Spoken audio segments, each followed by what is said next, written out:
ನಗರಸಭೆಯಿಂದ ಸುಮಾರು 6 ಲಕ್ಷ ರೂಪಾಯಿ ವೆಚ್ಚದಲ್ಲಿ ನಿರ್ಮಿಸಿರುವ ಅಭಿಮನ್ಯು ಸರ್ಕಲ್ ಅನ್ನು ಲೋಕಾರ್ಪಣೆಗೊಳಿಸಿದ ಶಾಸಕ ಭೀಮಣ್ಣ ಟಿ ನಾಯ್ಕ್. ಶಿರ್ಸಿ ಕೋರ್ಟ್ ರಸ್ತೆಯಲ್ಲಿ ನಗರಸಭೆಯಿಂದ ಸುಮಾರು 6 ಲಕ್ಷ ರೂಪಾಯಿ ವೆಚ್ಚದಲ್ಲಿ ನಿರ್ಮಿಸಿರುವ ಅಭಿಮನ್ಯು ಸರ್ಕಲ್ ಅನ್ನು ಶಾಸಕ ಭೀಮಣ್ಣ ಟಿ ನಾಯ್ಕ್ ಲೋಕಾರ್ಪಣೆಗೊಳಿಸಿ ಮಾತನಾಡುತ್ತಾ, ಅಭಿಮನ್ಯು ಸರ್ಕಲ್ ಮೂಲಕ ಜನತೆಗೆ ಉತ್ತಮ ಸಂದೇಶ ಹೊರಡಬೇಕಿದೆ ಎಂದರು. ಈ ಭಾಗದ ಅಭಿಮನ್ಯು ಬಳಗದ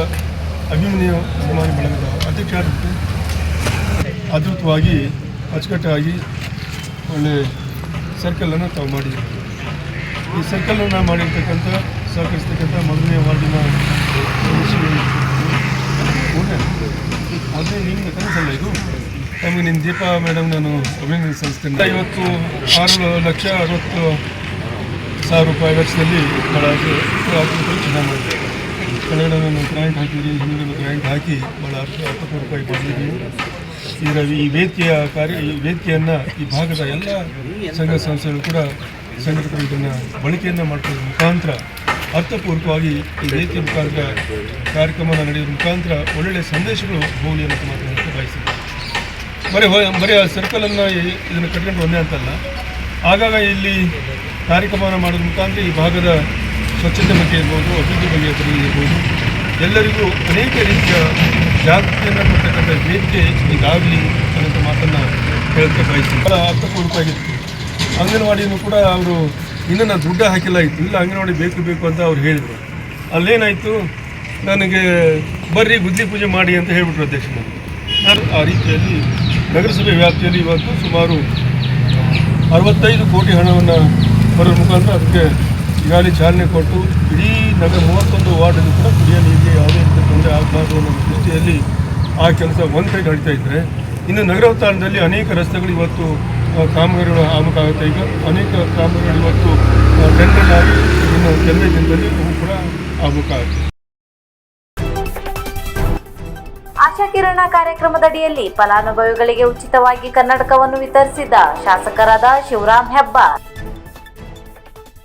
ಆಶಾ ಕಿರಣ ಕಾರ್ಯಕ್ರಮದಡಿಯಲ್ಲಿ ಫಲಾನುಭವಿಗಳಿಗೆ ಉಚಿತವಾಗಿ ಕನ್ನಡಕಗಳನ್ನು ವಿತರಿಸುವ ಉದ್ಘಾಟನಾ ಸಮಾರಂಭವನ್ನು ಯಲ್ಲಾಪುರ ಮುಂಡಗೋಡು ವಿಧಾನಸಭಾ ಕ್ಷೇತ್ರದ ಶಾಸಕರಾದ ಶಿವರಾಮ್ ಹೆಬ್ಬಾರ್ ಅವರು ಯಲ್ಲಾಪುರ ತಾಲೂಕಿನ ಆಸ್ಪತ್ರೆಯಲ್ಲಿ ಉದ್ಘಾಟಿಸಿದರು. ಈ ಕಾರ್ಯಕ್ರಮದಲ್ಲಿ ತಾಲೂಕಿನ ಒಟ್ಟು 4,149 ಫಲಾನುಭವಿಗಳಿಗೆ ಉಚಿತವಾಗಿ ಕನ್ನಡಕಗಳನ್ನು ವಿತರಿಸಲಾಗುವುದು. ಸಮಾರಂಭದಲ್ಲಿ ಪಟ್ಟಣ ಪಂಚಾಯಿತಿಯ ಉಪಾಧ್ಯಕ್ಷರಾದ ಅಮಿತ್, ತಾಲೂಕಾ ಆರೋಗ್ಯ ಅಧಿಕಾರಿ ಡಾಕ್ಟರ್ ನರೇಂದ್ರ ಪವಾರ್, ನೇತ್ರ ತಜ್ಞರಾದ ಡಾಕ್ಟರ್ ಸೌಮ್ಯ, ಡಾಕ್ಟರ್ ದೀಪಕ್ ಭಟ್, ನೇತ್ರಾಧಿಕಾರಿಗಳಾದ ಪರ್ವೀನ್ ಬಾನು, ಸಂತೋಷ್, ರವಿಚಂದ್ರ ಹಾಗೂ ಆಶಾ ಕಾರ್ಯಕರ್ತೆಯರು, ಸಮುದಾಯ ಆರೋಗ್ಯ ಅಧಿಕಾರಿಗಳು, ಫಲಾನುಭವಿಗಳು ಮತ್ತು ಆಸ್ಪತ್ರೆಯ ಸಿಬ್ಬಂದಿಗಳು ಹಾಜರಿದ್ದರು. ನೇತ್ರ ತಜ್ಞರಾದ ಡಾಕ್ಟರ್ ಸೌಮ್ಯ ಕಾರ್ಯಕ್ರಮವನ್ನು ನಿರೂಪಿಸಿದರು.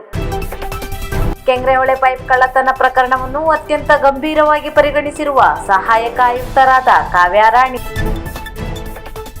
ನಗರದ ಜನತೆಯನ್ನು ಕ್ಷಣ ಕ್ಷಣಕ್ಕೂ ಕುತೂಹಲ ಕೆರಳುವಂತೆ ಮಾಡಿರುವ ನಗರಸಭೆಯ ಬಹುಲಕ್ಷ ಮೌಲ್ಯದ ಕೆಂಗ್ರೆಹೊಳೆ ಪೈಪ್ ಕಳ್ಳತನ ಪ್ರಕರಣವನ್ನು ಅತ್ಯಂತ ಗಂಭೀರವಾಗಿ ಪರಿಗಣಿಸಿರುವ ಸಹಾಯಕ ಆಯುಕ್ತರಾದ ಕುಮಾರಿ ಕಾವ್ಯಾರಾಣಿಯವರು ಪಂಪ್ ಹೌಸ್ನಲ್ಲಿರುವ ಹೊರಗುತ್ತಿಗೆ ಆಧಾರದ ಮೇಲೆ ಕಾರ್ಯನಿರ್ವಹಿಸುತ್ತಿರುವ ಸಿಬ್ಬಂದಿಗಳನ್ನು ವಿಚಾರಣೆಗೆ ಒಳಪಡಿಸುವ ಬಗ್ಗೆ ಸೂಚನೆಯನ್ನು ಕೂಡ ನೀಡಿದ್ದಾರೆ. ಪಂಪ್ ಹೌಸ್ನಲ್ಲಿ ಕಾರ್ಯನಿರ್ವಹಿಸುವ ಎಲ್ಲಾ ಸಿಬ್ಬಂದಿಗಳಿಗೂ ಜವಾಬ್ದಾರಿ ಇದೆ. ಅವರಿಗೆ ಚಿಕ್ಕ ಸಂಶಯ ಬಂದಿದ್ದರೂ ಕೂಡ ನಗರಸಭೆಯ ಅಧಿಕಾರಿಗಳ ಗಮನಕ್ಕೆ ತರಬಹುದಿತ್ತೆನ್ನುವ ಮಾತುಗಳನ್ನು ಕೂಡ ಅವರು ಉಪೇಂದ್ರ ಪೈ ಮನವಿ ನೀಡುವ ಸಂದರ್ಭದಲ್ಲಿ ತಿಳಿಸಿದ್ದಾರೆ. ಈ ಪ್ರಕರಣ ವಾರ ಕಳೆಯುತ್ತಾ ಬಂದಿದೆ. ಪೊಲೀಸರು ಇನ್ನು ನಿಜವಾದ ಆರೋಪಿಯ ಹುಡುಕಾಟದಲ್ಲಿದ್ದಾರೆ. ಇತ್ತ ಕೆಲವೊಂದು ನಗರಸಭೆಯ ಸದಸ್ಯರಿಗೆ ಅಧಿಕಾರಿಗಳಿಗೆ ಡವಡವ ಶುರುವಾಗಿದೆ. ಬೈ ಚಾನ್ಸ್ ಆರೋಪಿ ಸಿಕ್ಕು ಆತ ಬಾಯ್ಬಿಟ್ಟರೆ ನಮ್ಮ ಕಥೆಯೇನು ಎನ್ನುವ ಭಯ ಕೆಲವರಿಗೆ ಆವರಿಸಿದ್ದು ಮಾತ್ರ ಸುಳ್ಳಲ್ಲ. ಈ ಪ್ರಕರಣ ಗೊತ್ತಾಗಿ 2 ದಿನಗಳು ಕಳೆದ ಮೇಲೆ ನಗರಸಭೆಯಿಂದ ಪೊಲೀಸ್ ಪ್ರಕರಣ ದಾಖಲಾಗಿದ್ದು ಮತ್ತು ಅದು ಕೂಡ ಯಾರು ದಾಖಲು ಮಾಡಬೇಕಿತ್ತು ಅವರಿಂದ ಮಾಡದೆ ಸಣ್ಣ ಅಧಿಕಾರಿಗಳಿಂದ ಮಾಡಿಸಿದ್ದು ಕೂಡ ಸಾರ್ವಜನಿಕ ವಲಯದಲ್ಲಿ ಚರ್ಚೆಗೆ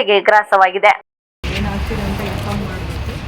ಸೊ ಆ ಪಂಪ್ ಹೌಸಲ್ಲಿ ಔಟ್ಸೋರ್ಸ್ ಎಂಪ್ಲಾಯೀಸ್ ಇದೆ, ಅವ್ರು ನೋಡ್ಕೊಂಡು ಇನ್ಫಾರ್ಮ್ ಮಾಡಬೇಕು. ಕಮಿಷನರ್ಗೆ, ಅವ್ರ ಹೈಯರ್ ಆಫೀಸರ್ಗೆ ಇನ್ಫಾರ್ಮ್ ಮಾಡಬೇಕು. ಅವ್ರ ನೆಗ್ಲಿಜೆನ್ಸ್ ಕೂಡ ಇದರಲ್ಲಿ. ಸೊ ಅದು ಒಬ್ಬರನ್ನು ಬಂಧಿಸಿದ್ರೆ ಒಬ್ಬೊಬ್ಬರಾಗಿ ಸಿಗ್ತಾ ಹೋಗ್ತಾರೆ ಯಾರಂತ. ಹಾಗಾಗಿ ಅದು ಪ್ರಾರಂಭ ಮಾಡಬೇಕು. ಯಾಕಂದ್ರೆ ಸಾರ್ವಜನಿಕವಾಗಿ ಇವತ್ತೇನಿದೆ, ಪ್ರತಿಯೊಬ್ಬರು ಮನೆಯಲ್ಲಿ ಬೀದಿಗಳಲ್ಲಿ ಮಾತಾಡ್ತಿದ್ದಾರೆ. ಯಾಕೆ ಇಷ್ಟು ದೊಡ್ಡದು ಹಗಲಿಗೆ ಈ ರೀತಿಯಾಗಿ ದರೋಡೆ ಆದರೂ ಕೂಡ ಯಾರು ಮಾತಾಡೋದಿಲ್ಲ. ರಾತ್ರಿ ಕಳ್ತನ ದರೋಡೆ ಆದರೆ ಏನು ದೊಡ್ಡ ವಿಷಯ ಅಂತ ಕೇಳೋ ಪ್ರಶ್ನೆ ಜನ ಇವತ್ತು ಆಗ್ತಾ ಇದ್ದಾರೆ. ಹಾಗಾಗಿ ತಮ್ಮಿಂದ ಈ ಕಾರ್ಯವನ್ನು ಕೊಡಲಾಗಲಿ ಅಂತ ಹೇಳ್ತಾ ನಮಸ್ಕಾರ. ಕಾರವಾರ ಕಾರವಾರದಲ್ಲಿ ಸಿಗುತ್ತಿದ್ದ ಇಎಸ್ಐ ಸೌಲಭ್ಯ ರದ್ದಾಗಿದ್ದರಿಂದ ದಾಂಡೇಲಿಗೆ ಹೋಗಬೇಕಾದ ಸ್ಥಿತಿ ಇದೆ. ಇದನ್ನು ಪುನಃ ಕಾರವಾರದಲ್ಲಿ ನಿರ್ವಹಿಸುವಂತಾಗಬೇಕೆಂದು ಸರ್ಕಾರಕ್ಕೆ ಆಗ್ರಹಿಸಿದ ಮಾಧವ್ ನಾಯಕ್. ಕಾರವಾರದ ಕೈಗಾದಲ್ಲಿ ಗುತ್ತಿಗೆ ಆಧಾರದ ಮೇಲೆ ಕಾರ್ಯನಿರ್ವಹಿಸುತ್ತಿರುವ ಸುಮಾರು 3,000 ಕಾರ್ಮಿಕರಿಗೆ ಈ ಹಿಂದೆ ಕಾರವಾರದಲ್ಲಿ ಸಿಗುತ್ತಿದ್ದ ಇಎಸ್ಐ ಸೌಲಭ್ಯ ರದ್ದಾಗಿದ್ದರಿಂದ ದಾಂಡೇಲಿಗೆ ಹೋಗಬೇಕಾದ ಸ್ಥಿತಿ ಇದೆ. ಇದನ್ನು ಪುನಃ ಕಾರವಾರದಲ್ಲಿಯೇ ನಿರ್ವಹಿಸುವಂತಾಗಬೇಕೆಂದು ಸರ್ಕಾರಕ್ಕೆ ಆಗ್ರಹಿಸಿ ಕೈಗಾ ಹೊರಗುತ್ತಿಗೆ ಕಾರ್ಮಿಕರು ಜನಶಕ್ತಿ ವೇದಿಕೆಯ ಅಧ್ಯಕ್ಷ ಮಾಧವ್ ನಾಯ್ಕ್ ನೇತೃತ್ವದಲ್ಲಿ ತಾಲೂಕಾ ಆರೋಗ್ಯ ಅಧಿಕಾರಿಗಳಿಗೆ ಮನವಿ ನೀಡಿದರು. ನಮ್ಮ ಉತ್ತರ ಕನ್ನಡ ಜಿಲ್ಲೆಯ ಕಾರವಾರ ತಾಲೂಕಿನಲ್ಲಿ ಸುಮಾರು 15,000 ವಿಮೆ ನಮ್ಮ ESI ಕಾರ್ಮಿಕರ ESI ಆಸ್ಪತ್ರೆ ಇದು. ESI 15,000 ESI ಮಾಡಿದಂಥವರು ಈ ಒಂದು ಆಸ್ಪತ್ರೆಗೆ ಸಂಬಂಧಪಟ್ಟವರು ಇದ್ದಾರೆ. ಆದರೆ ಇಲ್ಲಿ ಯಾವುದೇ ಒಂದು ಟ್ರೀಟ್ಮೆಂಟ್ ತೊಗೊಳ್ಬೇಕಂತ ಹೇಳಿದ್ರು ಸಹಿತ ಇಲ್ಲಿಯ ವೈದ್ಯರು ಏನು ಮಾಡ್ತಾರೆ, ತಮ್ಮ ಅಸಹಾಯಕತೆಯನ್ನು ತೋರಿಸ್ಕೊಳ್ತಾ ಇದ್ದಾರೆ. ಇಲ್ಲಿಂದ ದಾಂಡೇಲಿಯಿಂದ ಧಾರವಾಡಕ್ಕೆ ಮತ್ತು ಮಣಿಪಾಲಕ್ಕೆ ಹೀಗೆ ರೆಫರ್ ಹೋಗಬೇಕಾಗ್ತದೆ. ಇಲ್ಲಿ ಸಣ್ಣ ಇದಕ್ಕೂ ಸಹಿತ ನಾವು ಬೇರೆ ಬೇರೆ ಆಸ್ಪತ್ರೆಗಳು ಡಿಪೆಂಡ್ ಆಗಬೇಕಾಗ್ತದೆ. ಇಲ್ಲಿಂದ ಪತ್ರ ವ್ಯವಹಾರಗಳು ಮೇಲಾಧಿಕಾರಿಗಳಿಗೆ ಜಿಲ್ಲಾಧಿಕಾರಿಗಳ ಮುಖಾಂತರ ಹೋಗಿದ್ದಾವೆ. ಅಲ್ಲಿ ಏನಾಗಿದೆ ಅಂತ ಹೇಳಿದರೆ ಬರೀ ಪತ್ರ ವ್ಯವಹಾರ ಆಗ್ತಾ ಇದೆ ಬಿಟ್ಟರೆ ನಮಗೆ 1 ಎಕರೆ ಜಮೀನು ಬೇಕು. ESI ಆಸ್ಪತ್ರೆಗೆ 1 ಎಕರೆ ಜಮೀನು ಬೇಕು. ಆದರೆ 1 ಎಕರೆ ಜಮೀನು ಇವತ್ತಿನವರೆಗೂ ನಮ್ಮ ಜಿಲ್ಲಾಡಳಿತ ಈ ESI ಕಾರ್ಮಿಕ ಇಲಾಖೆಗೆ ಕೊಡಲಿಕ್ಕೆ ಇದುವರೆಗೂ ವಿಫಲ ಆಗಿದೆ. ಆದ್ದರಿಂದ ಈ ಕಾರ್ಮಿಕ ಇಲಾಖೆ ಗಟ್ಟಿಯಾಗಿ ಒಂದು ಕೆಲಸ ಮಾಡಬೇಕು ಅಂತ ಹೇಳಿದರೆ ಇಲ್ಲಿ ಫುಲ್ ಫ್ಲೆಜ್ಡು ಗ್ರೌಂಡ್ ಲೆವೆಲ್ನಲ್ಲಿ ಒಂದು ಸುಸಜ್ಜಿತ ಆಸ್ಪತ್ರೆ ಆಗಬೇಕು. ಇಲ್ಲಿ ಕೈಗಾ ಅಣುಸ್ಥಾವರ ಇದೆ, ಸೀಬರ್ಡ್ ನೌಕಾನೆಲೆ ಇದೆ, ಅನೇಕ ಯೋಜನೆಗಳಿದ್ದಾವೆ. ಇಲ್ಲಿ ಅನೇಕ ಯೋಜನೆಗಳು ಬರ್ತಾ ಇದ್ದಾವೆ. ಹಾಗಾಗಿ ಇಲ್ಲಿ ಕನಿಷ್ಠ ಏನಿಲ್ಲ ಅಂದರೆ 20ರಿಂದ 25,000 ಜನಕ್ಕಿಂತ ಹೆಚ್ಚು ಈ ಕಾರ್ಮಿಕರು ಈ ಒಂದು ಕಾರ್ಮಿಕ ಇಲಾಖೆಯ ಒಂದು ವಿಮಾ ಇದಕ್ಕೆ ಒಳಪಡ್ತಾರೆ. ಹಾಗಾಗಿ ಇಲ್ಲಿ ಒಂದು ಸುಸಜ್ಜಿತ ಆಸ್ಪತ್ರೆ ಬೇಕು. ದಾಂಡೇಲಿಯಲ್ಲಿ ಒಂದೇ ಒಂದು ಪೇಪರ್ ಮೇಲೆ ಇರೋದ್ರಿಂದ ಅಲ್ಲಿ ಒಂದು ಆಸ್ಪತ್ರೆ ಆಗಿದೆ. ಅಲ್ಲಿ ಆಸ್ಪತ್ರೆ ಇದ್ದದ್ದು ಇರಲಿ, ಆದರೆ ನಮಗೆ ಇಲ್ಲಿ ಒಂದು ಒಳ್ಳೆಯ ಆಸ್ಪತ್ರೆ ನಮ್ಮ ಜಿಲ್ಲಾಡಳಿತ ಒಂದು 1 ಎಕರೆ ಜಮೀನನ್ನು ಕೊಡುವಂಥ ಕೆಲಸ ಆಗಬೇಕು. ಬರೀ ಪತ್ರ ವ್ಯವಹಾರ 3-4 ವರ್ಷದಿಂದ ಆಗ್ತಾಯಿದೆ ಬಿಟ್ಟರೆ ಯಾವುದೇ ಒಂದು ಜಮೀನನ್ನು ಗುರುತು ಮಾಡಿಕೊಡುವಂಥ ಒಂದು ವ್ಯವಸ್ಥೆ ಆಗಿಲ್ಲ. ಇಲ್ಲಿ ವೈದ್ಯರ ಕೊರತೆ ಇದೆ, ವೈದ್ಯರು ಬೇಕು. ಕೇವಲ 5 ಜನ ಸಿಬ್ಬಂದಿಗಳಿಂದ ಈ ಒಂದು ಆಸ್ಪತ್ರೆ ಒಂದು ಡಾಕ್ಟರ್ನ ಒಳಗೊಂಡಂತೆ 5 ಜನ ಸಿಬ್ಬಂದಿಗಳಿದ್ದಾರೆ. ಅದನ್ನು ಈ ಆಸ್ಪತ್ರೆ ನಡೆಸ್ತಾ ಇದ್ದಾರೆ. ಇದು ಕಾಟಾಚಾರಕ್ಕೆ ಇಲ್ಲಿಯ ವೈದ್ಯರು ಕಡೆಗೆ ಪ್ರೈವೇಟ್ ಪ್ರಾಕ್ಟೀಸಿಗೆ ಹೋಗ್ತಾರೆ. ಹಾಗಾಗಿ ಇದು ಇಲ್ಲಿ ಒಂದು ಆಸ್ಪತ್ರೆ ಬೇಕು ಕಾರ್ಮಿಕರ ಸಲುವಾಗಿ. ಒಂದು ವೇಳೆ ಆಗದೆ ಹೋದರೆ ನಾವು ಕಾರ್ಮಿಕರೆಲ್ಲರನ್ನು ತಗೊಂಡು ಸಹಿತ ಪ್ರತಿಭಟನೆ ಮಾಡಲಿಕ್ಕೆ ಸಿದ್ಧರಾಗಿದ್ದೇವೆ. ಶಿರ್ಸಿ ನ್ಯಾಯಾಲಯದಲ್ಲಿ ನಡೆದ ರಾಷ್ಟ್ರೀಯ ಲೋಕ್ ಅದಾಲತ್ನಲ್ಲಿ ನಡೆದ 1665 ಪ್ರಕರಣಗಳಲ್ಲಿ 755 ಪ್ರಕರಣಗಳು ಇತ್ಯರ್ಥ.